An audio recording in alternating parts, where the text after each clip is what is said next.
Brenda Lynn, let's have a conversation because I want to empower people today, and especially based on an experience that happened recently for you when we were facilitating a training together, and it was part of the series for the solar plexus. And so one of the guided exercises that I was doing during that time, of course, you were the wonderful demonstrationalist. Love And that position. yes, within that experience, you had from the solar plexus guidance that was part of the process, you had something phenomenal, to take place.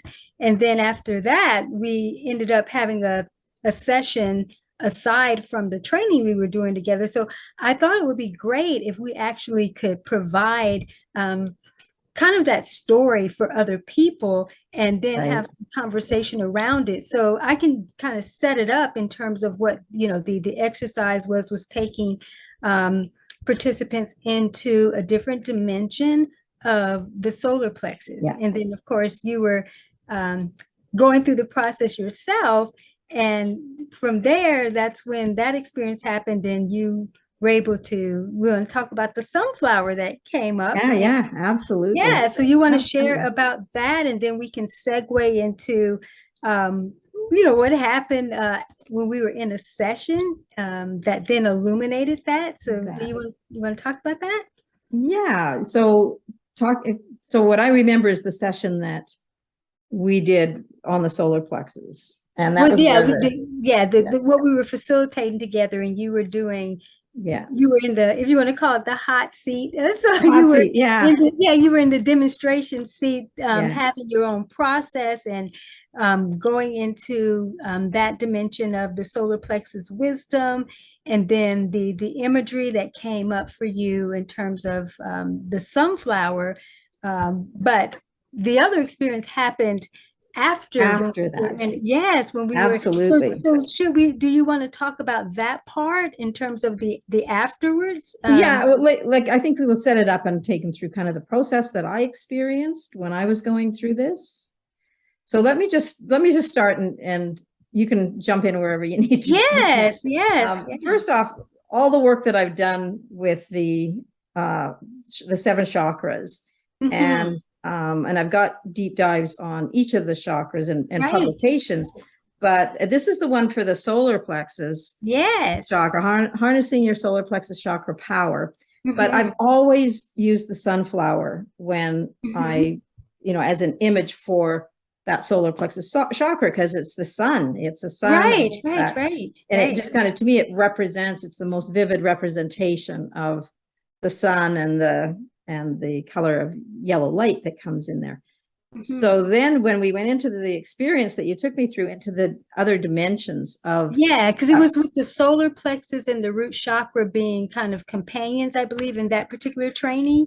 And then you noticed that red was in the sunflower, and you were like, oh, there it is. There's the root chakra energy and the solar plexus energy. But it was after the training, then we got into a session where the brow chakra came in, the third eye came in, and then I ended up doing some remote work, in a sense, to open up the expansion in another dimension of the third eye. And then that's when you saw, well, actually, we got to back up from that, because several months ago when we were doing a session, and this was with the heart chakra, with the commission to communicate, and the throat chakra, excuse me. Yes. And I remember during a particular session, which we actually have parts of that on YouTube too.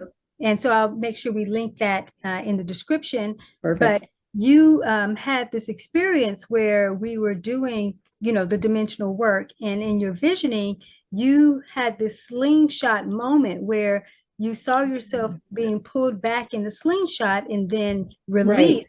And then you landed into this garden that was just appeared in a garden. Yeah, you appeared. Yeah, there you go. You appeared in the garden, and it was very symbolic that you didn't need to worry about what the in-between was. That No, I didn't see myself traveling at all. Yeah, you didn't see the traveling. You I just saw myself pulling back. let And go. then I know that I consciously released, but then I just appeared Yes, in this lovely garden. you did. And then you end up seeing this when I did the expansion in the third eye, and you felt it. So let's talk about that too, because you literally felt that expansion and that opening, the pulsating or so that was going on during that. And I think that it's so hard for me because we've been doing a lot of this work every day for the last couple of weeks, and it's hard for me to separate them. But I remember being in, and I think it was through the third eye chakra. It was the third eye, the brow. And I appeared in that garden, and there was all these purple and pink flowers, and it was gorgeous. And then all these sunflowers started to pop out, and a real contrast to the soft purple and pinks. And I think that was when I saw the redness of the center going down the stem and into the earth and drawing up that red light magnetic energy. The magnetic energy, yes. And before that, you actually saw the vision of the garden that was, prior, from months ago when we did a session. You said you saw it from after the expansion of the third eye, from 33,000. My 30,000 foot view, kind of that bird's eye view of it. Yes, and it was right after. It was right after I did the remote energy work of opening up that dimension, and that's when you said, wow, I got to see the panoramic view from that. And then from there you were back in the garden energy, and then that's when you were able to see the sunflower, and one particular one stood out to you amongst all the other pinks and purple flowers. And it had the brightest, reddest center. Yes, I think it was the first one to pop up, actually. I think that was. And then I noticed, and I think it might have been in another session where there was a bunch, there was more and more sunflowers popping up. There were more and more. But in that first session, it was one. Yes, right. It was only one. And that's what made it stand out and was significant. And then, so much happened after that too. Because you have to even tell about the what happened with you with the picture you sent me, and then, wait a minute, and then you had another meditation, a separate meditation, and the expansion of that. So do you want to talk about that, and then the picture? Yeah, I will. I'll finish off with the one meditation, like when I saw the purple flowers and the sunflower popped up, and I saw the redness of the center popped out to me. And that's when I saw it go down into the earth and start gathering all kinds of that earth energy and bringing it up into my body. But the petals also, at the same time, the yellow petals came to life, and they started drawing energy from the universe in, so it was that electrical energy from the universe, the magnetic energy. So it was that whole electromagnetic experience going on in my, not just my physical body, but my entire energy body. Right. And then it was just yesterday. So then there was the next day I went in and I deliberately opened my third eye and sat in that garden, and I could tap into that garden that I had seen when I was doing the work with you. Yes, And I sat in there, and it was beautiful. I could hear the birds, the trees were around, the flowers. Everything was very tangible, higher vibration than our normal reality. It was definitely a different energy, but things were tangible there. I could see the trees and see the flowers and hear the birds. But then all of a sudden I was just found myself, I can't even say transported. Somehow I just appeared into a different dimension of that experience, and it was beautiful. Like I could feel, like more than see, I could feel the brilliance and the beauty that was around. There was a lot of like life forms. Yes, right. But they were transparent. They were all different colors, but they were transparent. I could see right through them. Like they were pure light. Right. And nothing there took on form at all. Right. And it was just this feeling of absolute beauty and brilliance, and I mean the light itself was beautiful, the beings were beautiful, but there was like, I couldn't say, here's a tree or here's a flower or I hear a bird. It was just undefined at that point. And then I said, like, where am I? Where am I? Where is this? And what came through to me was 12th dimension or 12th realm. 12th dimension. Came through as 12th realm. And I'm going, oh, okay.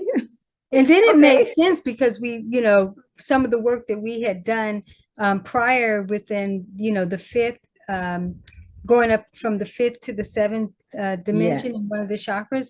And there was this kind of hungness in the fifth. And then it sent us to do some other work. And I was that's where the work came in, was doing this. Wasn't it? Yes.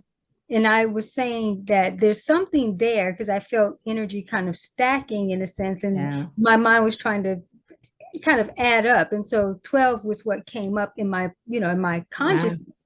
But we were moving forward into doing what we were, you know, doing what we were doing. And then when you came back and told me about what came up for you there, and I said, oh, okay, there we go. It made sense. It all started, you know, clicking, you know, even more. But, you know, what was so interesting is that about that experience is that, and I mentioned to you, is that, you start coming into this experience where it's not about so much the tangibility, so to speak, that you're in the higher, lighter space, different type of frequency.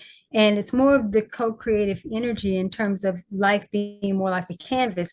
So things kind of get molded into place as you're having the experience versus there's so much, not so many like landmarks or forms, so to speak. So that's why you were having that experience. But what was so fascinating to me too, after, you know, receiving that email from you with the beautiful, brilliant experience that you had, you know, had as a continuation, is that you ended up taking that picture. Yes,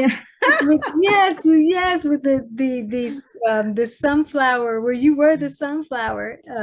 I will. Yes, when I process this video, you include that. Yes, I love it. Yes. We finished that session in the morning. I went out to the mountains. I was in a small town. I walked around a corner, and there was one of those big billboards. Filled with sunflowers with the holes for your face to go in.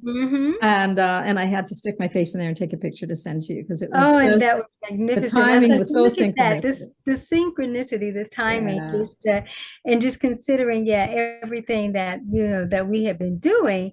And then it's like everything just kind of continued too, because then it was then the greater expansion in terms of what the next development in terms of the work that you would do with a tribe of sunflowers, even around the solar plexus. And so though we have our series that we've done, the 3-part training series that we've done, you know, together, and happy to make that accessible to others where they can actually go through these different levels with the companion chakras that are complementing the solar plexus. So, you know, we have and it's all about possibility. Go ahead. The work that we've been doing over the last 3 weeks or so has really taken me to a new dimension around the relationship between the chakras. So in the foundational aspects, they're really, I mean, there is a relationship between them, but they really work kind of individually. You know, and they relate. I mean, I'm not saying they're all part of a system, but I've always worked kind of individually on each one of them. And as we're moving up into those other dimensions, the relationship between different chakras has really come to light. And how, you know, and it makes sense that, you know, they're not independent. But they're just really diving into the relationship. So we've done one with the root and the solar plexus, and we've done one with the sacral and the solar plexus. And then, you know, then I don't know if we intended to do this, but the way it evolved, the third eye pulled into the solar. Well, because what it is that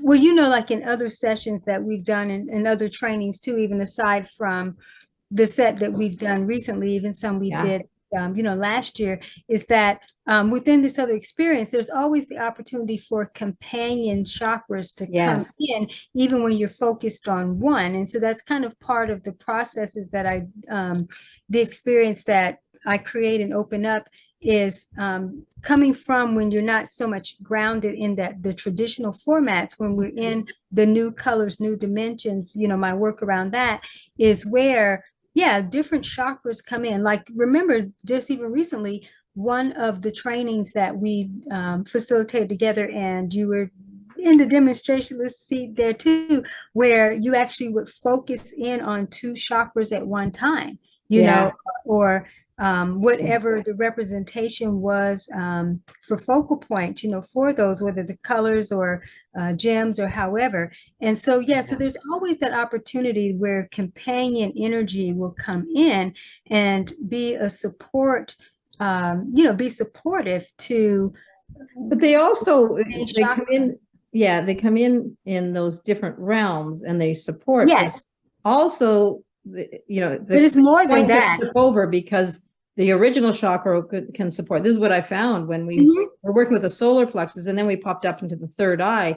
The energy really moved into the third eye, and then the solar plexus was supporting the third eye. Well, absolutely, because remember, we've done processes too where we actually bring the energy up into one, and it's either they're side by side, or it's kind of in the shadow, or just like what you had an experience of the yin and yang type of.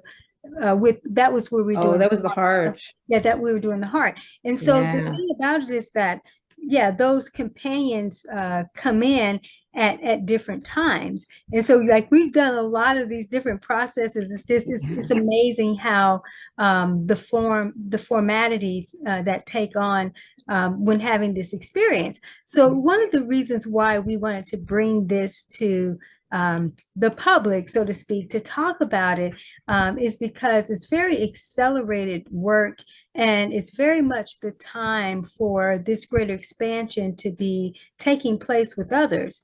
And with that, here it is that Brenda Lynn was, she's been working with, she's deeply rooted in it. This has been her primary life's work of hers, and she's over 20 years or so within the energy body, subtle energy body work. And so her own expansion over the last, 2 years, especially a year and a half in terms of, yes, and then even more recently of now this grander context that was illuminated to her with the sunflower. And then we could start connecting the dots, because even on her publication that she published back in 2020, I think, somewhere, it's been about 2 years ago, close to there, somewhere 21. And so then already having that sunflower, on there. And so, so it's just amazing. But, we definitely want others that we know it's their time, they're ripe and ready for this type of experience and this type of expansion, to be able to have not necessarily their minds blown in a sense, because you will, but it is far beyond what you can really think and comprehend. But it actually is what's really required to move individuals forward into these greater unknowns, and for them to tap into their the possibilities, their potential that's ready to awaken, for sure.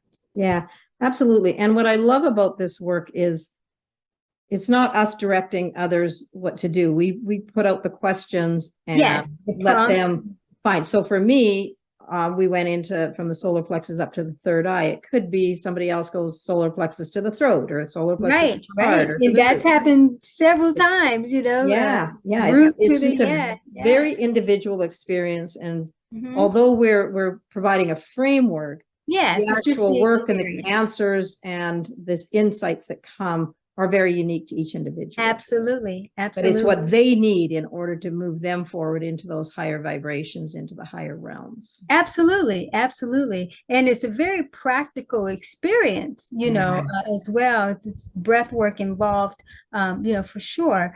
But it's very unique, and it is very much individualized, because it is a customized type of experience. And like Brenda Lynn was mentioning, our goal for facilitating is to create the space, the sacred space for individuals to have that type of exploration, with the triggers, to be able to bring out their own information, but to be able to actually listen into the consciousness of the chakras at that level, and understand that it is a very different experience than when just dealing with just the traditional aspect, which is still very much needed. But when you come into this greater awareness, you get to open up to newer potential within you that's going to have a greater relevance to why you're actually here. And it takes you beyond, okay, just healing this and doing that. I mean, that's involved still, but the higher levels are very much pure, very much already whole, and have the ability to come to your traditional first base of chakra and actually do the recoding process in order for that healing to take place.